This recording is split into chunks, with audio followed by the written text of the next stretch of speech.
ഒരു cinema മോഹിയായിട്ട് sir എന്നെ തള്ളിക്കളയരുത്. എന്റെ കയ്യിലൊരു കഥയുണ്ട്. 15 മിനിറ്റ് കൊണ്ട് ഞാനത് പറയാം. പ്ലീസ്. 15 മിനിറ്റ് കൊണ്ട് അയാൾ ആ കഥ പറഞ്ഞു. ഞാൻ ശരിക്കും ഇൻട്രസ്റ്റായി. ഈ അടുത്ത കാലത്ത് അങ്ങനെ ഒരു കഥ വന്നിട്ടില്ല. എന്റെ മനസ്സിൽ കുറച്ച് ഐഡിയാസ് ഉണ്ട്. പക്ഷെ കുറച്ച് വിവരങ്ങൾ കൂടി കിട്ടിയാലേ എനിക്കത് വർക്ക് ചെയ്തെടുക്കാം. സാർ എനിക്കൊരു ഉപകാരം ചെയ്യും. ഈ കഥ നടക്കുന്ന ഇടുക്കിയിലല്ലേ? ശരിക്കും ഇതുപോലൊരു അസ്ഥികൂടം അവിടെ നിന്ന് കണ്ടെത്തിയാൽ എന്താ പോലീസ് പ്രൊസീജിയേഴ്സ് എന്ന് ഒന്ന് അന്വേഷിച്ചു തരാം.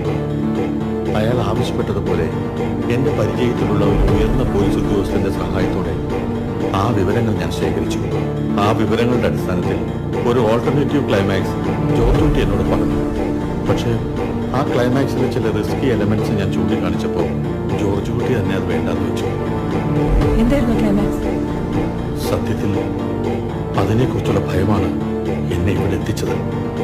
Your honour,